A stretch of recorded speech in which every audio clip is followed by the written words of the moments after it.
Hola a todos, nuevamente, bueno, tenemos este segundo encuentro del curso de Derecho de Autor e Inteligencia Artificial. Primero, hoy va a hablar el doctor Darío Beltani, sobre los problemas que plantea el uso de la inteligencia artificial, o sea, va a ser una exposición técnica, y después Natalia va a hablar sobre la jurisprudencia que ha habido hasta ahora en temas de derecho de autor e inteligencia artificial. Así que bueno, Darío, si querés, cuando quieras, podés empezar. Bueno, muchas gracias, Pablo. Bueno, buenas tardes para todos. Un poco la idea que teníamos hoy con Natalia es, siguiendo lo que hablamos en la clase anterior. La clase anterior hicimos como una introducción a los dos conceptos centrales que íbamos a ver a lo largo de este curso. Es decir, los conceptos sobre inteligencia artificial, qué es la inteligencia artificial y cómo fue evolucionando desde el software como un sistema experto hasta lo que conocemos hoy como inteligencia artificial generativa, y luego los conceptos básicos de derecho de autor que tenemos que tener para poder, a partir de hoy, comprender esa intersección que se ha generado entre la inteligencia artificial generativa, propiamente dicho, y el derecho de autor. De modo tal que hoy vamos a comenzar a ver esta intersección y estos desafíos. Yo no sé si los catalogaría como problemas, desafíos que tenemos por delante, que tenemos que intentar resolver con las herramientas jurídicas que tenemos a nuestra mano. Entonces, en ese contexto, lo que pueden ver en pantalla es como un breve esquema sobre cómo funciona cualquier sistema de inteligencia artificial generativa. Es decir, un sistema de inteligencia artificial generativa funciona en base a un dataset. El dataset es el set de datos, la base de datos de donde abreva para obtener información. Recordemos que, más allá de que su nombre pueda indicar que la inteligencia artificial generativa crea o genera cosas, siempre lo hace en base a información que ya existe. Es decir, esa información que ya existe va a estar en ese dataset. Luego, esa información que tiene en el dataset la va a combinar con un prompt. El prompt es la instrucción que le va a dar el usuario. Habitualmente va a ser una persona humana el usuario, pero también podría ser un sistema de inteligencia artificial el usuario, pero ya es otro nivel de discusión. A los fines de este curso vamos a asumir que el prompter es un ser humano que le da la instrucción al sistema de inteligencia artificial.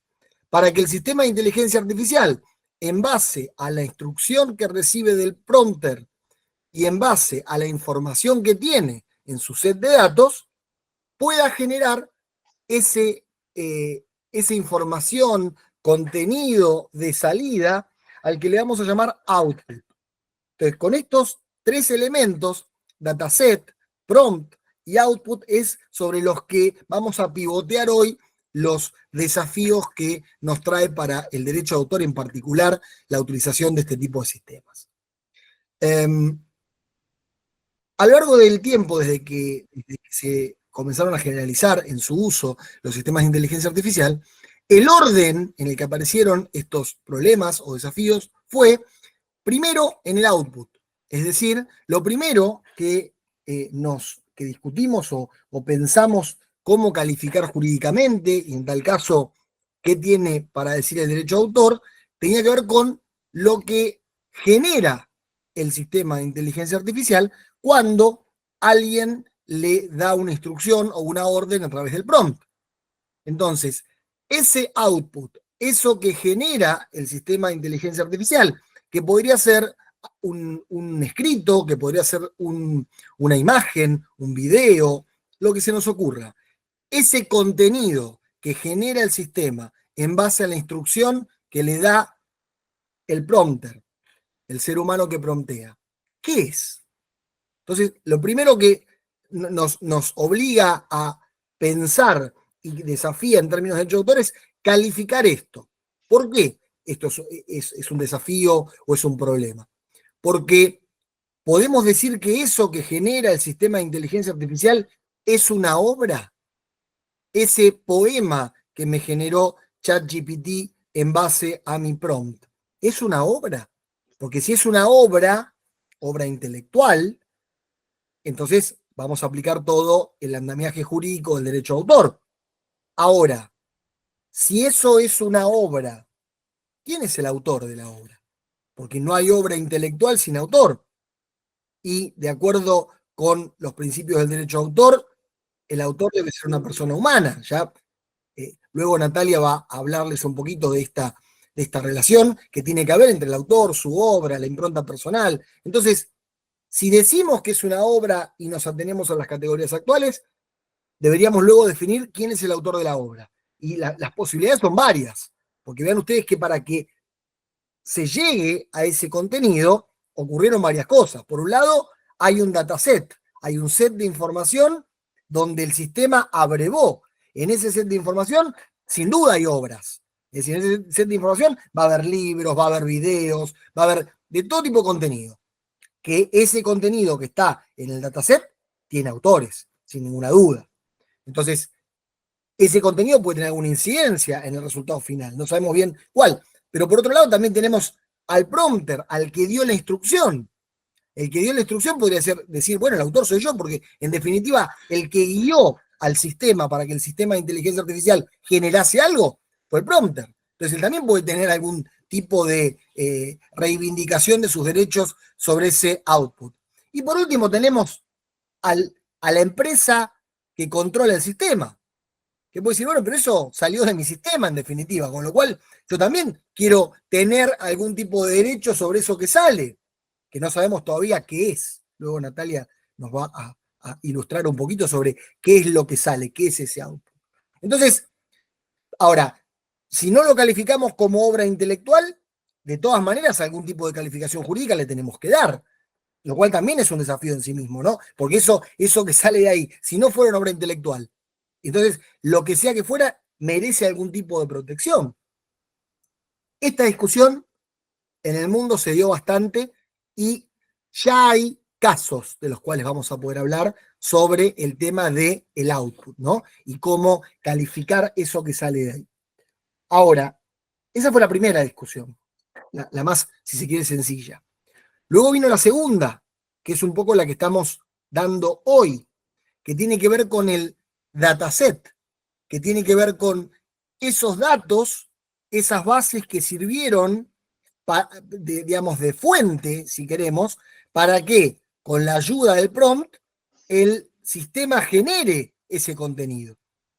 Respecto del dataset también hay muchas preguntas que nos podemos hacer. El año pasado o el anterior, no me acuerdo. Creo que fue 2022. Se hizo en Italia, en una universidad, un evento solo para discutir sobre la licitud del ingreso de información a los datasets de inteligencia artificial. Y esto se veía desde múltiples ópticas, no solamente del derecho a autor.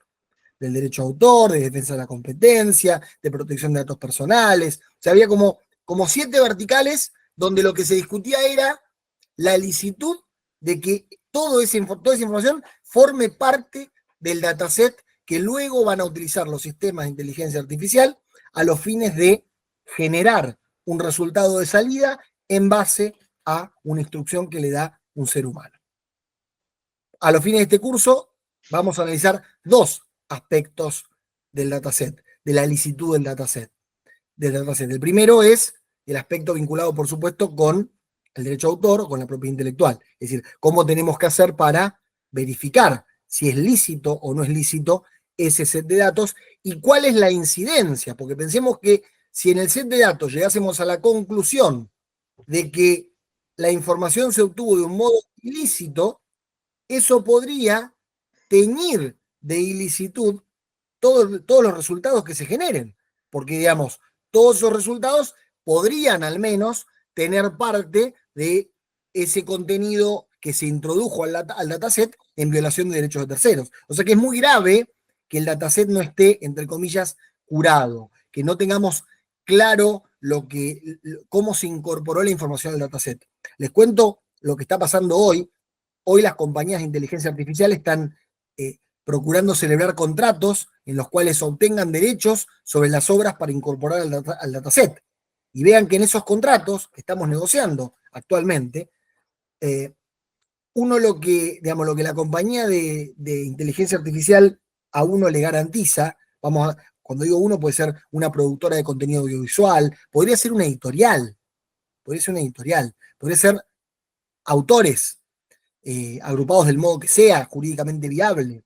Lo que dicen las plataformas de inteligencia artificial es, nosotros vamos a usar esa información para entrenar al algoritmo, pero te damos garantías de que en ningún caso, vos vas a poder encontrar la información de un modo claro y ruteable en el output.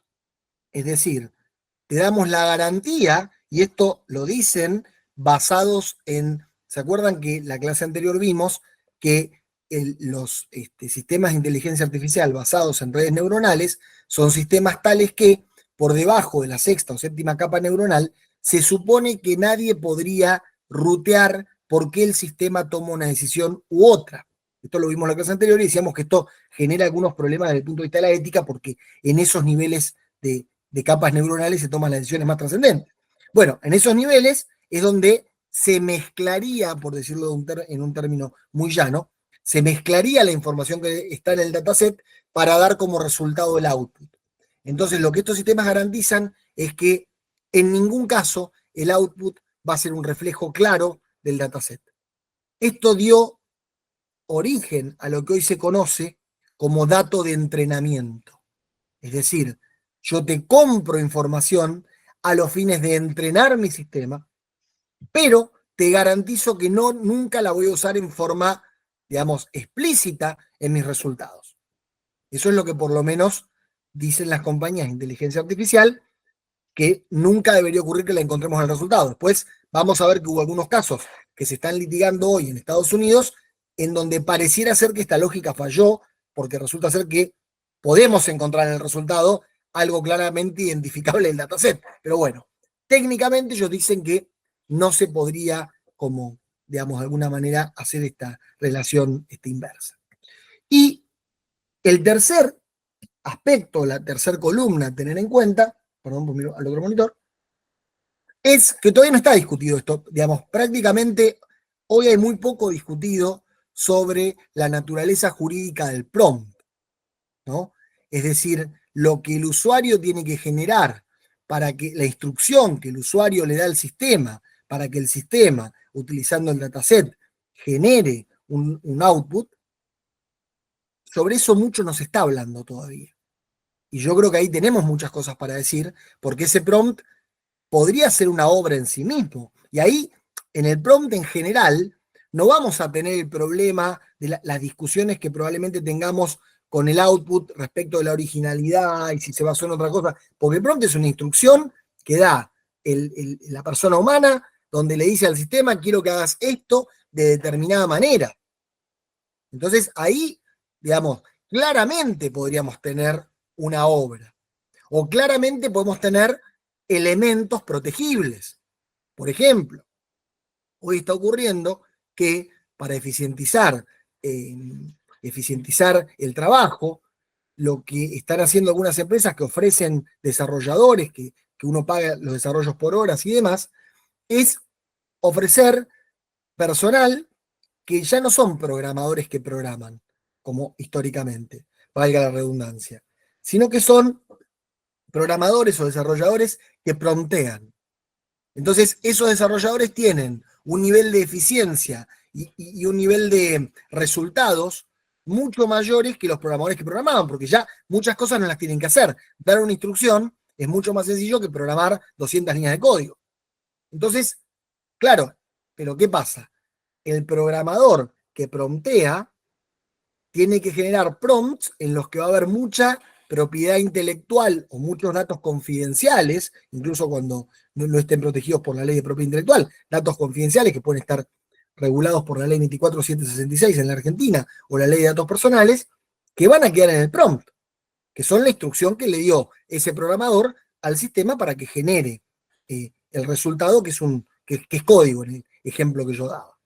Entonces, hoy lo que estamos discutiendo en ese contexto es, bueno, toda esa información que es de la compañía, que es confidencial, que puede contener datos personales, que puede contener propiedad intelectual, y que queda en el prompt de quién es, quién la puede reivindicar, porque la empresa que presta el servicio de desarrolladores que promptean, lo que dice es, yo necesito, para retroalimentar mi propio servicio y para poder ser más eficiente, necesito guardar las estructuras de los prompts que uso. De hecho, saben que la estructura de un prompt tiene un valor en sí misma, porque no cualquiera sabe promptear bien, no cualquiera sabe dar bien una instrucción. Entonces, el saber cómo darlo es fundamental. Entonces, estas compañías que invierten tiempo de investigación y desarrollo en crear prompts complejos, lo que dicen luego es, el prompt yo lo voy a seguir usando. Yo, empresa que doy el servicio. Entonces, claro, la empresa usuaria que dejó en ese prompt propiedad intelectual, datos confidenciales, etcétera, dice, bueno, vamos a regularlo esto contractualmente. Y hoy esa es la discusión. Pero nadie todavía está, por lo menos nadie que yo haya leído, hasta el momento está planteándolo en términos de derecho de autor, el prompt en términos de derecho de autor. Yo creo que hay un gran espacio para esa discusión que todavía no se ha dado. Y fíjense que hoy leía, no sé si ya lo tenemos todos activado o no, pero hoy leía en una publicación que ya Spotify nos va a permitir promptear. Entonces, Spotify ya nos va a permitir, si la verdad no lo probé en el mío todavía, si lo tenemos en Latinoamérica ya activado o no, pero vi cómo lo usaban afuera.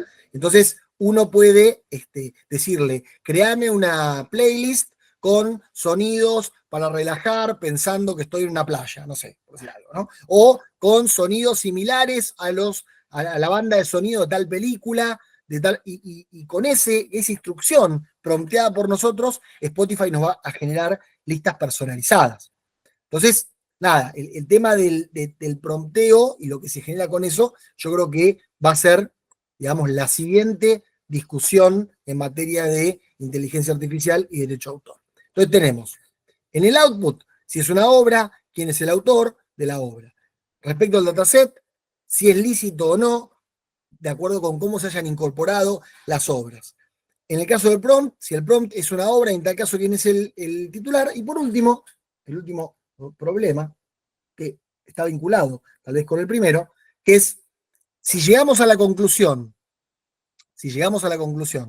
de que el output es una obra o merece algún grado de protección jurídica y merece que le asignemos derechos a alguien, bueno, tendremos que ver cuál es la incidencia en esa obra, y esta parte también es complicada, porque hay que ver cuánto hay en ese output de el dataset, lo que les decía que teóricamente no deberíamos poder encontrar nada directamente vinculado, pero en la práctica por lo menos hay dos causas judiciales que dicen lo contrario, y cuál es la incidencia del prompt, porque el otro gran actor en este punto cuando se debata sobre la titularidad de los resultados va a ser el que promptea. Porque lo natural, un poco hablábamos hace un rato con Natalia, sobre la necesidad de conciliar las categorías jurídicas con lo que la gente piensa naturalmente, ¿no? Entonces, lo natural es que quien promptea con un sistema de inteligencia artificial piense que es el dueño de lo que sale. Eso es lo natural.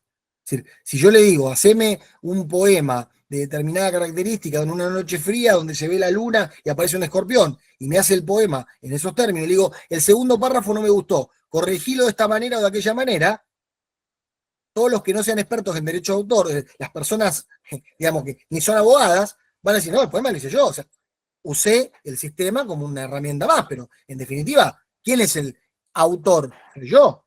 Entonces, esa va a ser una gran discusión. Hoy no está tan claro. Y sobre que no está tan claro, ni de la ley, ni de los fallos o los casos que están en la justicia, se suma un tercer elemento que les quiero dejar como introducción antes de darle la palabra a Natalia y que ella empiece a atacar el primer problema de hoy, que es el output, que es la cuestión contractual. Como obviamente, recién ahora tenemos alguna regulación de la inteligencia artificial en Europa, como, digamos, los países estamos todos muy, muy por detrás con la regulación normativa, que más adelante en este curso les vamos a hacer como un pequeño raconto de cómo está en Argentina la cosa, pero todos saben ya que ley no tenemos, digamos, ni que regule la inteligencia artificial. En este contexto, ¿qué fue lo que pasó? Al igual que con el resto de la tecnología, avanzó la industria regulándolo contractualmente. Entonces, contractualmente hay cosas que ya están definidas, que podemos estar de acuerdo o no, pero digamos, ¿qué es lo que se genera? O mejor dicho, ¿de quién es lo que se genera a nivel contractual entre el usuario del sistema de inteligencia artificial y el propio sistema? Está definido. Esto tal vez no será luego ponible a otras personas que consideren que eso que se generó les afecta sus derechos, pero hay que considerar también la regulación contractual como una regulación, por lo menos para tener en cuenta, respecto de cómo vamos a calificar todo esto. Entonces, con esta breve introducción a todos los problemas que vamos a ir viendo, ahora le voy a dar la palabra a Natalia, que hoy vamos a comenzar hablando de los problemas del output, los primeros que les mencioné, es decir, cómo calificar lo que sale del sistema, si es una obra, quién es el autor, cómo aplicar los conceptos tradicionales del derecho de autor a esto, si es que alcanzan, y qué pasó en el mundo. Luego de eso vamos a avanzar sobre el dataset y por último sobre el prompt entre esta clase y la que viene, de acuerdo con cómo vengamos con los contenidos. Desde ya que si alguno va teniendo alguna duda o algo a medida que vamos hablando, nos pueden ir preguntando. Yo estoy viendo, por ejemplo, en el chat que están como dando presentes, pero no veo preguntas, con lo cual si alguno la tuviera, por favor, nos la puede ir haciendo a medida que vamos avanzando. Sí, perfecto. Yo ahora dejo de compartir esto. Ahí está. Así le paso a Natalia para que... No sé, bueno, Natalia, habías tenido, no sé, avísame si podés compartir. A ver si tenemos suerte, y la suerte está de nuestro lado. No. A ver, igual ahora, pará, era la clase 2 y a ver si así puedo, no, a ver si ahí puedo, si pongo pantalla completa, no, pero ahí tampoco puedo, porque yo lo comparto, pero no me... Me gustaría poder, si no para, no sé cuál es la razón por la cual no me deja compartir. La vez pasada nos había pasado lo mismo. Sí.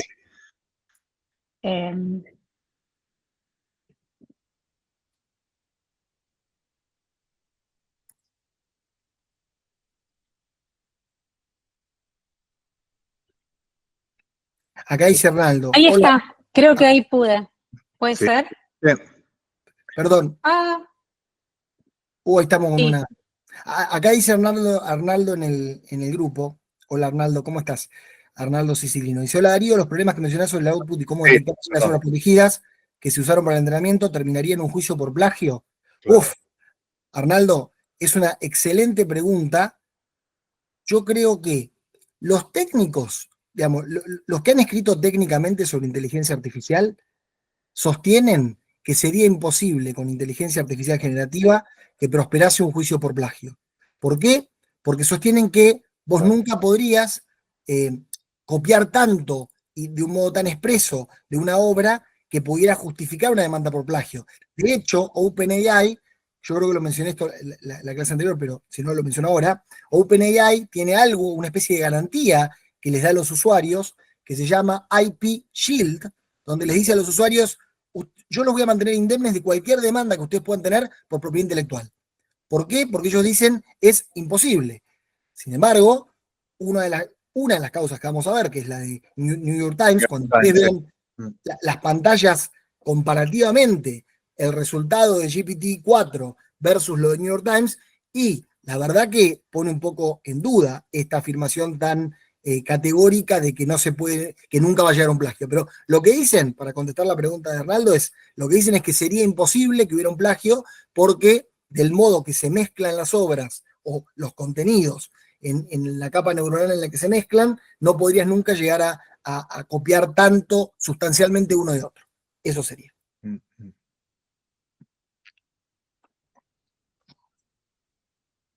Perfecto. Bueno, ahí ven la presentación. Sí. ¿Sí? ¿Se ve? Se ve. Bueno, gracias Darío por esta introducción, clarísimo. Como les dijo Darío, yo les voy a empezar a hablar de dos casos que están vinculados justamente con el output. Son dos casos de Estados Unidos, son dos casos de dos personas distintas que fueron a registrar su creación a través de plataformas de inteligencia artificial a la Oficina de Derecho de Autor de Estados Unidos y nos encontramos con soluciones similares en instancias diferentes. El primer caso es el de Saria of the Dan, es una resolución de la Oficina de Copyright de Estados Unidos de febrero del año pasado, del 2023. La creadora es Cristina Castanova.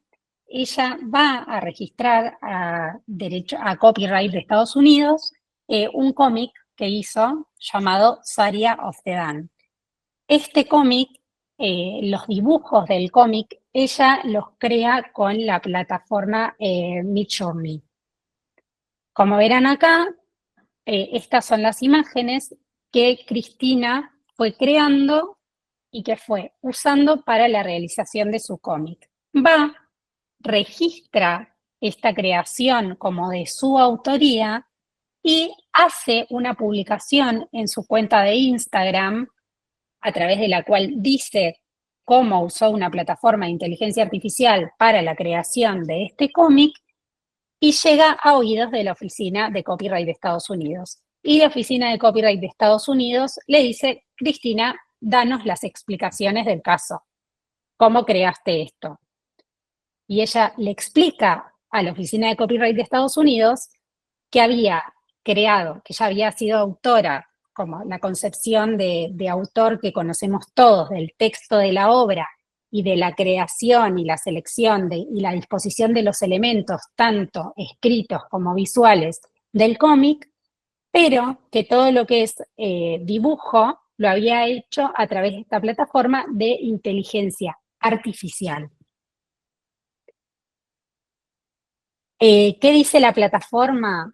Estos términos contractuales de los cuales habló Darío hace un ratito, es que el usuario es propietario de todo lo que genere, salvo las imágenes que impliquen una modificación de imágenes generadas por otros usuarios. Ella dijo, yo soy propietaria porque yo generé esto a través de la plataforma me lo habilita y además yo participé en lo que es la intervención del contenido que me iba generando la plataforma de inteligencia artificial. Yo fui dirigiendo ese resultado. Castanova lo que dice, mi intervención fue una especie de curaduría, y esa curaduría es una creación, y esa creación me convierte en una autora. Perdón. La Oficina de Estados Unidos le dice, vos no sos autora de los elementos visuales, de los dibujos, porque esos fueron generados por una plataforma de inteligencia artificial, vos solo sos considerada autora y tiene protección por copyright los elementos escritos.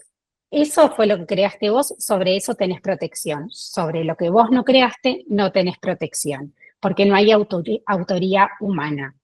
Esto fue lo que decidió la Oficina de Copyright de Estados Unidos. Volviendo, no sé si recuerdan, en la clase pasada que hablamos de los diferentes enfoques autorales de los que habla Micaela Mantegna en su libro Artificial, y uno de esos enfoques justamente dice que la autoría puede ser considerada por transformación, es decir, que puede ser considerado autor a la persona que dirige el resultado creativo. Cristina Castanova, cuando defiende su condición de autora, dice justamente esto. Yo soy autora porque yo dirigí el resultado creativo. No es que directamente copié y pegué la imagen que me generó la plataforma de inteligencia artificial. Le hice retoques, fui dándole instrucciones para que me genere la imagen que yo quería. Bueno, más allá de sus argumentos, la Oficina de Copyright de Estados Unidos le dijo, eso no es autoría. Y en el segundo caso, en el de Toller, también tenemos un individuo que va y hace un registro ante la Oficina de Copyright de Estados Unidos por el uso de una plataforma de inteligencia artificial. Esta es la creación que pretende registrar. Y acá, él hace este registro, pero no pretende ser considerado autor, pero sí pretende ser considerado titular de los derechos, porque fue el que usó el software para generar ese contenido. Entonces, él aclara esto, que no es autor de la creación, pero sí titular de los derechos por haber utilizado la plataforma para generar ese contenido. De la misma manera que con Cristina Castanova, la Oficina de Copyright de Estados Unidos rechaza este registro, Toller hace 2 pedidos de reconsideración que son rechazados por la Oficina de Copyright de Estados Unidos y él inicia una demanda ante un tribunal de Columbia. El caso fue resuelto en agosto del año pasado y va en la misma línea que la resolución de la Oficina de Copyright en los 2 casos. La jueza rechaza la petición de Toller justamente diciendo que las leyes de Estados Unidos solo prevén el registro de autoría humana, que la protección de copyright solamente va a ser para aquellas creaciones creaciones humanas. Estos 2 casos son particularmente llamativos porque, como sabemos, la tradición de protección del autor en Estados Unidos es distinta a la nuestra. Acá tenemos derecho a autor, en Estados Unidos tienen copyright. Y que se haga tanto hincapié en el hecho, en la condición de humanidad de la creación para otorgar protección a una creación en Estados Unidos es llamativo. Hoy cuando hablábamos con Darío de estos 2 casos, justamente hablábamos de esto. ¿Qué nos depara de acá en adelante? ¿Cuáles van a ser los desafíos, tanto para las plataformas de inteligencia artificial, como para los titulares de derecho, como para las legislaciones? De alguna manera, el derecho de autor seguramente se va a tener que ayornar, adaptar a este nuevo paradigma, como en su momento se adaptó creando plataformas legales de explotación de contenidos como es Spotify o Netflix, que vinieron a ser la solución ante la piratería. También hablábamos con Darío de el software, yendo mucho más atrás, cómo nuestra ley de propiedad intelectual tuvo que brindar una solución al software incorporándolo en la ley de propiedad intelectual, previendo artículos justamente que otorguen la titularidad del contenido a las empresas de software. Entonces, dicho todo esto, resulta bastante llamativo que la solución, tanto jurisprudencial como administrativa en Estados Unidos, de estos 2 casos, haya hecho tanto hincapié en la condición de humanidad y que no se haya enfocado en dirigir la solución a quizá una solución sui generis, a plantear la necesidad de regular este contenido, a plantear la necesidad de acuerdos entre las plataformas y los usuarios y a plantear la necesidad de acuerdos entre las plataformas y los titulares de derechos de propiedad intelectual. Hoy son estas las 2 decisiones más conocidas que tenemos respecto de los outputs, tanto a nivel jurisprudencial como a nivel administrativo en Estados Unidos. Como les comenté, en el caso de mi registro, el que hice yo la semana pasada, llamativamente todavía no tuve una resolución de la Dirección Nacional de Derecho de Autor. Estaba preguntando justo si tuviste, pero bueno. Justamente no tuve, de hecho ayer me metí por última vez en trámites a distancia a ver si tenía alguna observación, alguna tarea, algo, y todavía no tuve ninguna resolución. Les recuerdo, para los que se sumaron a esta clase, para los que no estuvieron la pasada, yo me puse como titular del 50% de esa creación y puse como titular del otro 50% a la plataforma, a Meta. Y todavía no tuve ninguna observación de la Dirección Nacional de Derecho de Autor, y al igual que Toller, aclaré que había sido hecha a través de inteligencia artificial. Bueno, todavía no tenemos novedades, espero tenerlas antes de que termine el curso. Para los que más o menos están amigados con lo que es el registro ante la Dirección Nacional de Derecho de Autor, saben que generalmente los registros de obra publicada son rápidos. Si hay una observación, en 48, 72 horas la suben, no suelen tardar tanto. Así que prometo comunicarme con la dirección telefónicamente si no tengo alguna novedad para la semana que viene antes de que termine el curso. Estos son, voy a parar acá, estos son los dos casos vinculados al output. Creo que Darío quería decir algo. Sí, perdón. Perdón. Sí. No, lo que les quería contar es que, un poco siguiendo lo que decía Natalia, a mí también me sorprendieron muchos estos casos, sobre todo teniendo en cuenta que en Estados Unidos la cultura del derecho de autor, o sea, no es de derecho de autor, es copyright, es un poquito distinto a lo nuestro, y tienen una mirada mucho más económica, por decirlo de algún modo, mucho más mercantilista, ¿no? Pero lo que yo creo que me parece que hay como un choque hoy en el mundo en general, porque hoy, por ejemplo, yo tuve una reunión por la mañana porque vamos a hacer una capacitación desde la OMPI, Organización Mundial de la Propiedad Intelectual, en Costa Rica, sobre temas de inteligencia artificial, puntualmente, ¿no? Entonces, la capacitación no es solamente para abogados y para jueces, sino que también va a haber gente técnica, es como abierta, digamos. Y en lo que querían, lo que nos indicaron que pusiéramos muchos ejemplos, es sobre cómo la inteligencia artificial puede promover la innovación. Es decir, cómo utilizar todos estos sistemas para innovar, para crear cosas, en el caso mío yo tengo que hablar de clonación de voces y clonación de imágenes, o sea que mucha innovación no sé si va a haber, pero más allá de eso, el punto es que a mí lo que se me ocurre, que tal vez esté pasando también, es que todo esto va a generar un montón, realmente genera una revolución de cosas que se pueden crear. Y probablemente también en Estados Unidos estén buscando un equilibrio entre si vamos a permitir que todo lo que promptemos se proteja como obra, también va a ser un tema. Porque todos nosotros podemos crear cosas que antes no podemos crear. De hecho hay gente que está escribiendo libros que los publica en Amazon, porque ustedes saben que yo puedo escribir un libro, lo publico mañana en Amazon. Bueno, y con el uso de IA podría escribir 10 libros por semana si quisiera.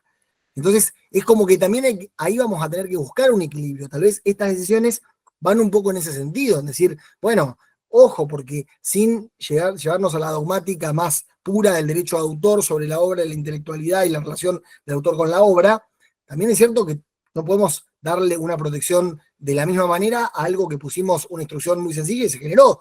Es como que me parece que estamos en la búsqueda de ese equilibrio, ¿no? No, claro, yo creo que, bueno, esto pasó en el Congreso de ALAI, de la Asociación Literaria y Artística Internacional del año pasado, que fue sobre inteligencia artificial, y en un momento, en uno de los paneles, se discutía lo que comentaba Darío, cuando se hablaba de las obras en el estilo de, seguramente ustedes han visto, ¿no? En Dalí, por ejemplo, que uno dice, haceme un perro en el estilo de Dalí, un perro en el estilo de Picasso, bueno, y sacás como chorizo 80 obras, vos decís, bueno, vale la pena proteger esas obras, y voy a sacar 80 obras, como que hay que ver eso, si vale la pena protegerlo, porque no, tal vez no cambia un poco el paradigma. Pero bueno, quería aportar ahí a lo que dijo Darío. Y acá, Natalia, te habían hecho un comentario. Andrea Gómez Piedra decía, no va a haber objeciones ya que pusiste como titulares a vos y a Meta. El tema es no haber puesto como autor a Meta, ¿no? O sea... Claro, el tema es que así todo, todavía no emitieron el certificado, y hace 2 semanas, y es un tiempo bastante claro. amplio considerando los tiempos que maneja la Dirección Nacional de Derecho de Autor para los registros. Con el tema de la cantidad de, justamente, bueno, antes de la clase... ahí Andrés trabaja en la dirección. Trabaja en la... Emítanme el certificado, entonces. Lo estoy esperando, así lo llevo Genial. Buenísimo, Andrea. Bueno, me alegro. Dicho sea de paso, no me considero autora, ya lo dije la clase pasada, no me considero autora de ese contenido.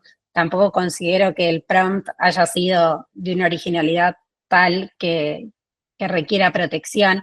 Fue simplemente un juego y cuál sería la decisión de la Dirección Nacional de Derecho de Autor en estos casos.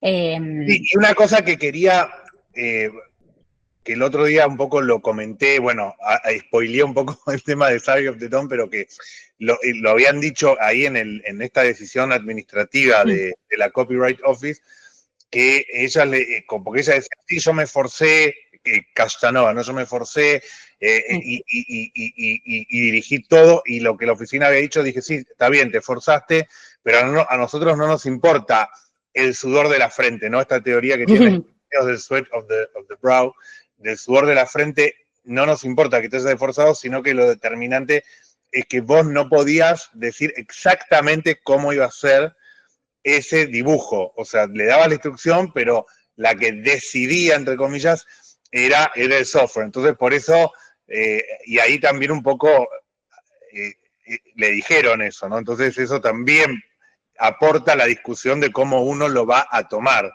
¿no? Si importa esto, lo que decía ella, curation is creation, ¿no? Si la curaduría es creación o no, si se va a tomar finalmente esa idea. Sí, de hecho ella hace... Sí, ella, bueno, son publicaciones de su Instagram.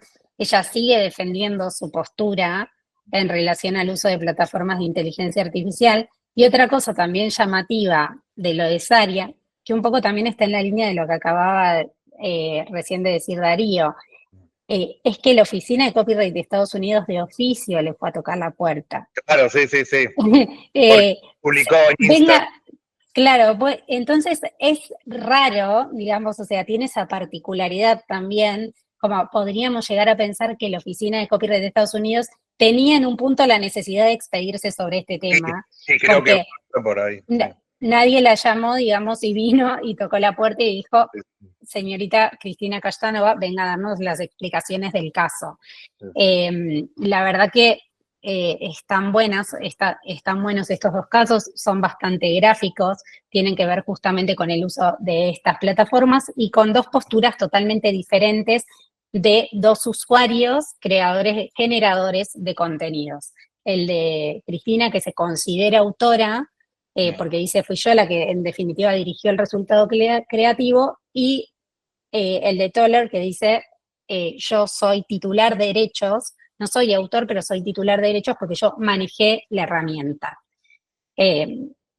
Así que bueno, esos son los dos casos. No sé si tienen alguna duda respecto de alguno de los dos, o si tienen algún comentario, si conocen otro caso, si han hecho algún registro. No,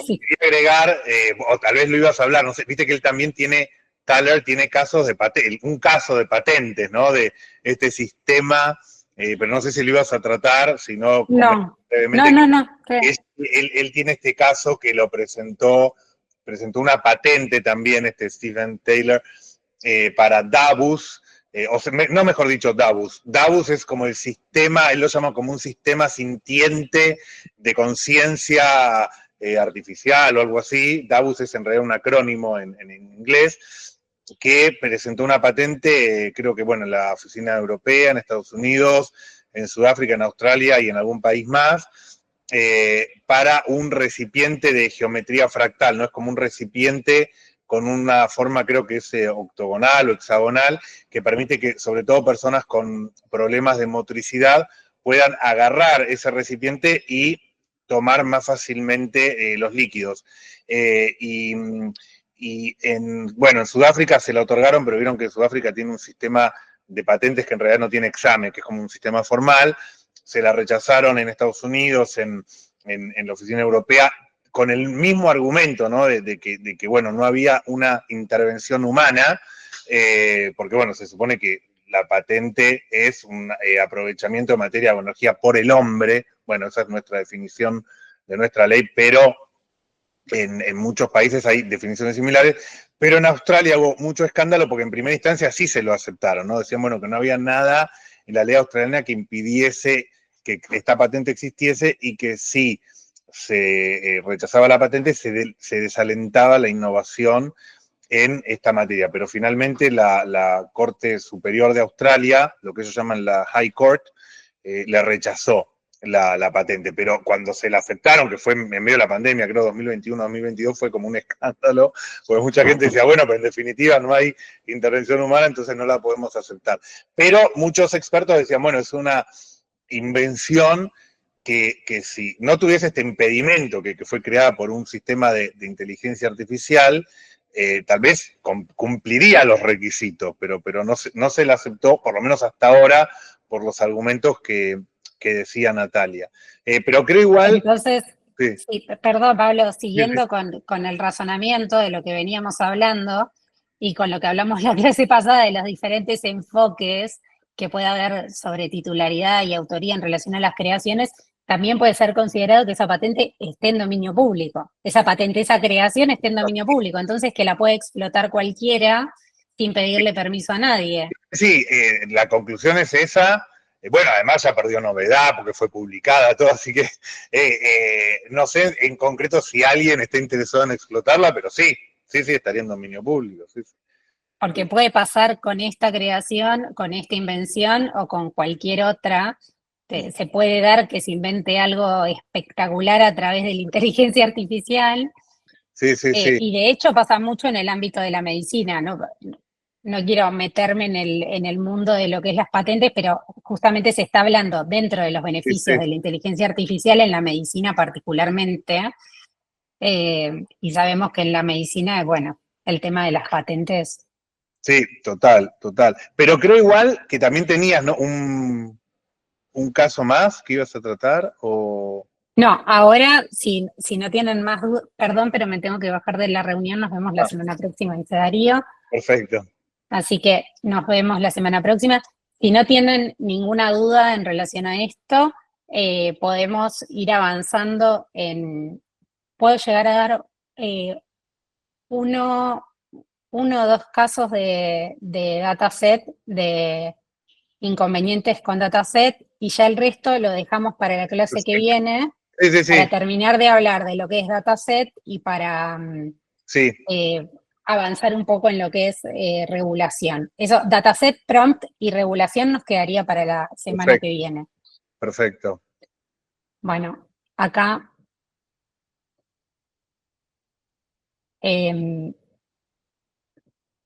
este es otro de los casos. Voy a hablar de dos casos, estos dos, y los últimos dos creo que no voy a tener tiempo, pero los hablamos la semana que viene. Estos son dos casos contra Stability AI, que es otra plataforma de inteligencia artificial. Hay un caso que es de Getty, que es la plataforma de imágenes, de fotografías que todos conocemos. Como por si alguien no sabe cómo funciona Getty, es un banco de imágenes que tienen la titularidad de los derechos sobre esas imágenes que explotan, ya sea porque las compraron, porque les pagan o contratan a los fotógrafos. Así que todas las imágenes que están dentro del banco de Getty son de titularidad de Getty. Getty inicia una demanda en marzo en el distrito de Delaware contra Stability AI. El fundamento es que dice que el software que usa Stability había copiado millones de imágenes de Getty por la técnica de web scraping, que esta técnica lo que implica es tomar datos de páginas web, de cosas que están en la nube y usarlas para beneficio propio. Entonces dice, ellos están tomando datos de nuestro banco de imágenes que está en la nube sin pagar ningún tipo de derechos de uso y haciendo reproducción de esas obras fotográficas, lo cual implica una infracción a la Copyright Act de Estados Unidos. Este caso está pendiente de resolución. Todavía no se resolvió y podemos sospechar que es un caso que todavía no se resolvió porque los dos actores, tanto demandante como demandado, son muy importantes, tienen mucho peso. Y acá hay uno de los tantos ejemplos de infracción que pone Getty en la demanda. Como verán, esta es la imagen generada por Stability, la que está a la derecha. En la que está a la izquierda es la imagen que está en el banco de imágenes de Getty. Prácticamente o sea, es muy parecida, y lo que delata, sobre todo Stability, es el sello de agua de Getty borrado, en esta y en todas las imágenes. En la demanda muestran muchas más, pero lo que más los delata es justamente esto, el sello de agua borrado, que da cuenta que la imagen, en definitiva, generada a través de la plataforma de inteligencia artificial, se sirvió de esos datos, que son obras protegidas de Getty. Y el otro caso es de Sarah Andersen y 3 o 4 personas más, también contra Stability, Midjourney y DeviantArt, también por un caso parecido, por el uso de fotografías sin autorización, de fotografías que son de autoría de las demandantes sin ningún tipo de autorización y en violación a lo que es a su derecho de autor. Y acá sí tuvo una resolución hace un par de meses de la Corte del Distrito de California, en donde dice que las actoras no pudieron probar que sus obras habían sido desvirtuadas o intervenidas. Y acá avala esta técnica de la extracción de datos, de información de otros sitios, para usarlas en beneficio propio de la plataforma de inteligencia artificial. Este caso, como verán, se inició en enero de 2023 y tuvo esta resolución en agosto de 2024. El de Getty se inició en marzo de 2023, un par de meses después, y todavía no tuvo resolución. No sabemos si va a ser resuelto de la misma manera. Sí podemos decir que en la demanda de Getty quizá el uso de obras de Getty fue mucho más evidente, las pruebas son mucho más evidentes que lo expuesto por Andersen y las otras fotógrafas. Así que esto está pendiente de resolución. Y después, bueno, tenemos 2 casos más, que seguramente de este lo escucharon nombrar, que es el caso de New York Times contra OpenAI por el uso de artículos de titularidad del New York Times por el chat GPT. Yo acá puse uno de los tantos ejemplos de infracción que ponen en la demanda. Como podrán ver, la parte que está en negro son las partes que no son idénticas, y después todo lo que está en rojo es exactamente igual. Acá es donde Darío decía que hace agua el argumento de las plataformas respecto del dataset. Estamos hablando, tanto en el caso de Getty, en el caso de Andersen, y en este caso de inconvenientes y desafíos en lo que es el uso de obras protegidas en el dataset.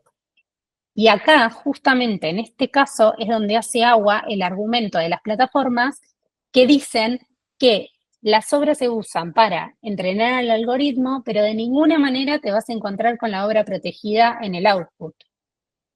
No la vas a encontrar. Nosotros usamos las obras para entrenar al algoritmo, para dar la respuesta, pero no la vas a encontrar en la respuesta. Y acá esto lo que muestra es que la obra es usada prácticamente es replicada en la respuesta. Como verán, la primera línea solamente es diferente, y así muestran un montón de otros ejemplos, además con notas que son viejísimas, e incluso lo que explica el New York Times en la demanda es: nosotros para esta nota hicimos viajes, les pagamos a corresponsales, investigamos.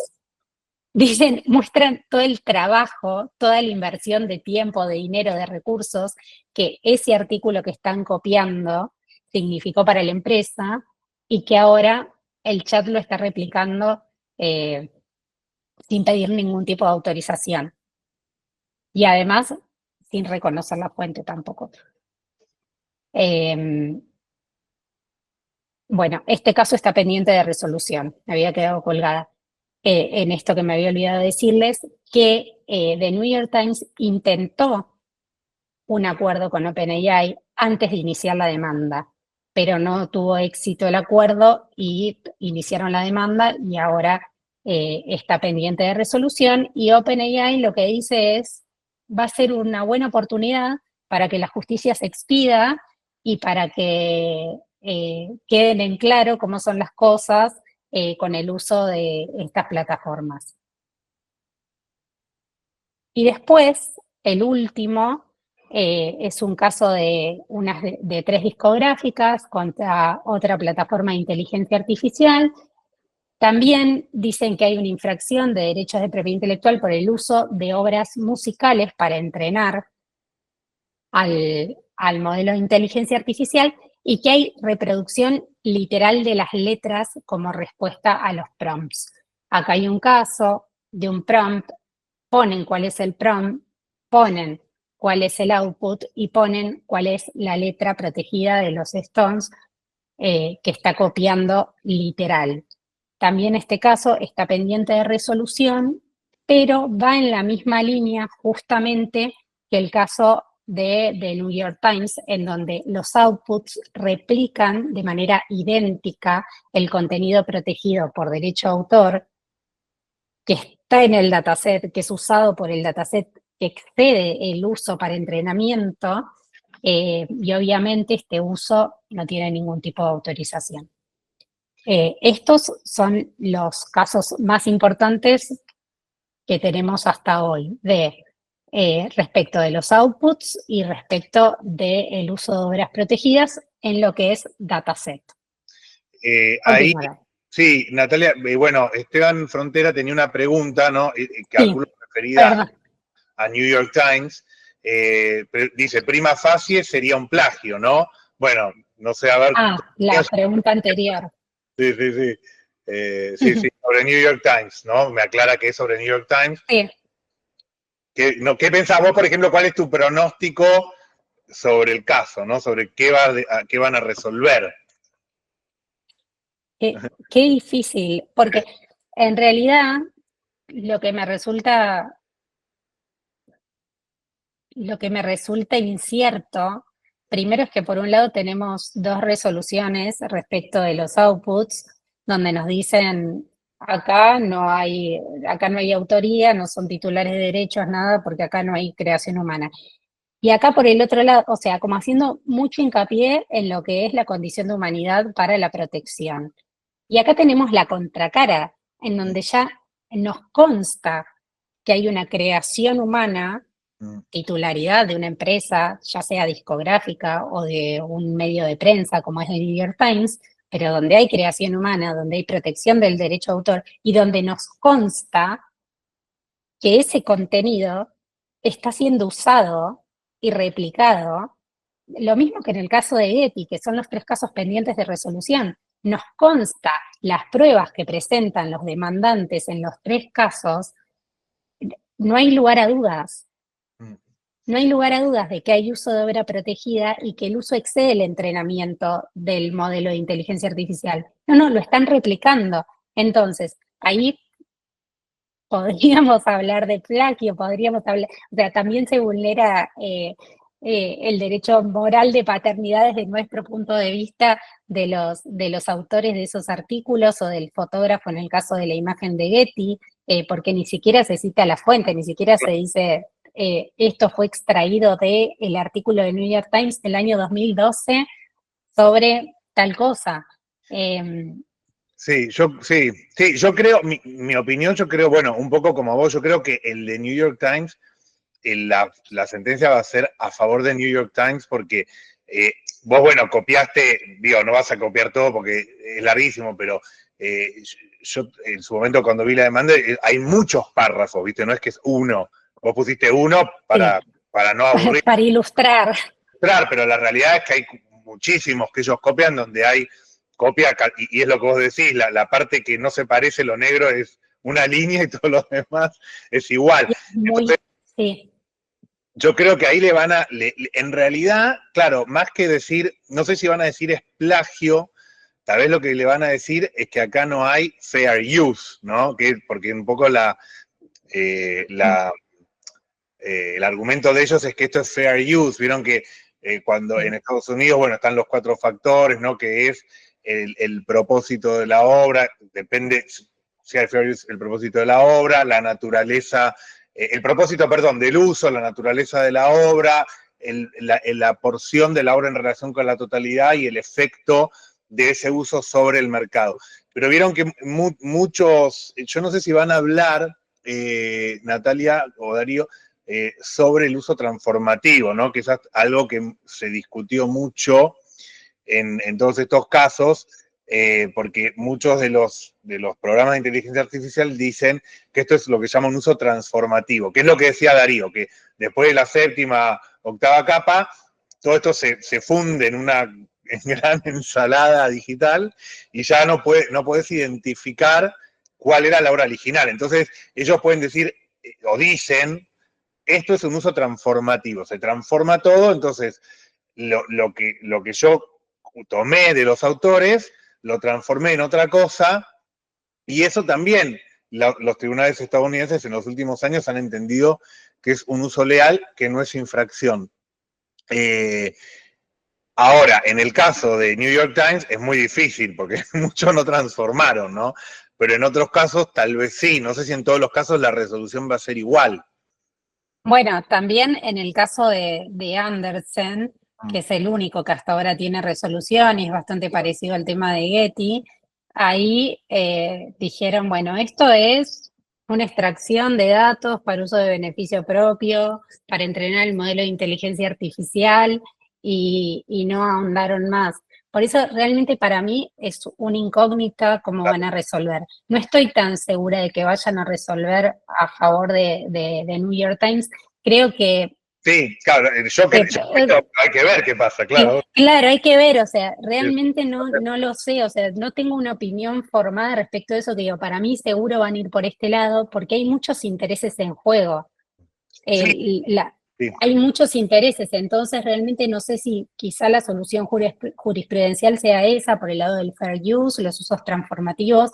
Yo, cuando vos mencionaste esto, me acordé, no sé si recuerdan que la clase pasada, cuando cerré con unos cuantos principios de organizaciones de autores, compositores, discográficas, y ellos decían, si bien nosotros no tenemos lo que es el sistema del fair use, pero tenemos limitaciones y excepciones al derecho de autor, en esta proclama sobre el uso responsable de la inteligencia artificial, ellos dijeron que esto no se convierta en una limitación o en una excepción más al derecho de autor, diciendo, no me metas la inteligencia artificial por la puerta del derecho a cita, por la puerta del uso para información, o sea, no me la metas por esa puerta, sumándola a la lista de limitaciones y excepciones, que puede llegar a ser una solución a futuro, no sabemos, porque todavía esto no está planteado. Sí, sí, no, y además creo que en el caso de New York Times, tal vez lo que se agrega como a favor de New York Times es que ellos como que defienden mucho, bueno, se tiene que, digamos, tenemos que proteger nuestro modelo de negocios, no se puede usar nuestros artículos sin permiso porque nosotros somos un vehículo de la libertad de expresión y si no somos sustentables, bueno, se pierde un pilar de la democracia, ¿no? Que hay que ver si se lo toman este argumento pero bueno, también ellos argumentaron eso y además ahora, bueno, el día antes de la elección llamaron a no votar por Trump y Trump ganó. Hay que ver qué pasa ahora. Hay que ver qué pasa. Bueno, que no es menos importante ese dato. Que jugaron ¿viste? Y les salió. Claro. Pero bueno, se supone que la justicia es independiente, así que no tendría que afectar en la decisión. Pero bueno, no sé si hay algo más que vos querías decir de... Otra cosa con este caso que a mí me parece muy interesante es cómo ellos hacen hincapié en todo lo que demanda justamente para el medio de prensa, en este caso, hacer ese artículo. Claro. Sí, sí. Que copia en un segundo, como decir, bueno, peligra el trabajo periodístico, Claro. peligra el trabajo porque hoy se puede hacer un artículo en cuestión de segundos sobre cualquier cosa, pero para vos poder hacer ese artículo estás usando en el dataset un montón de artículos que a nosotros nos generaron un montón de inversión de tiempo, recursos, de dinero, de recursos humanos. Entonces, sí, tal cual, se replica en toda la comunidad creativa. Sí, sí, porque aparte... También, Sí, decime. no, que también no tenemos que dejar de ver la contracara de esto. El otro día estaba dando, Ya lo dice el año pasado, documento, sí, que se replica en toda la comunidad. Sí, sí.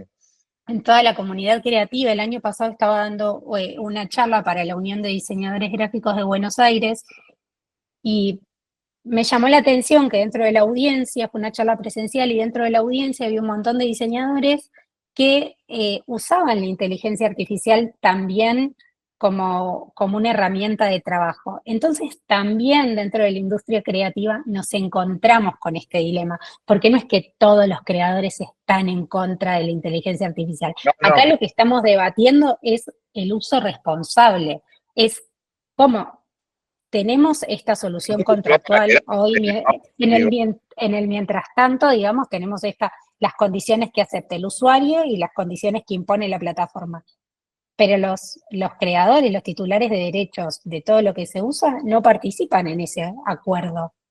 No, seguro, seguro. Porque aparte, bueno, un poco, vos estuviste los dos, ¿no? Natalia y yo que estuvimos en el congreso del último de Alaí, que ahí el presidente de la Sociedad de Autores de Chile decía, bueno, Suno, por ejemplo, que es la plataforma de música, es excelente, pero claro, es excelente porque la base es excelente, la base son creadores humanos, ¿no? Entonces, ahí el creador humano siempre termina siendo, bueno, no sé, por ahora por lo menos, sigue siendo la base, ¿no? No sé qué va a pasar al ritmo que van las cosas, pero...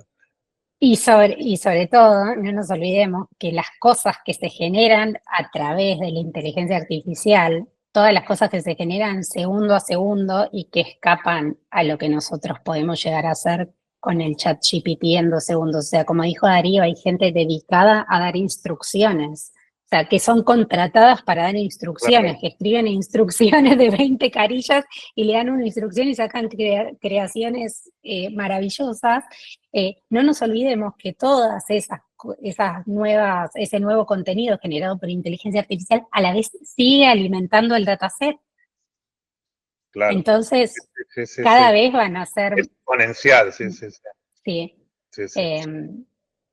Bueno, estos son un poco los desafíos y son los problemas que tenemos.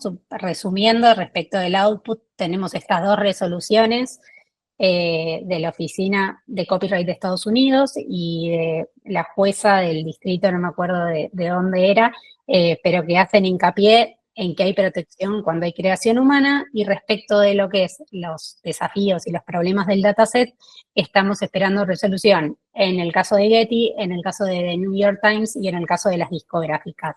Tuvimos resolución en el caso de Andersen hace un par de meses y no precisamente fue a favor de los creadores. Bueno, no sé, si no tenemos, bueno, más preguntas, creo que ya nos vemos directo la clase que viene. Bueno, perfecto. Bueno, Bárbaro. chao a Bueno, todos y nos vemos el martes gracias a la misma hora y en el mismo lugar virtual.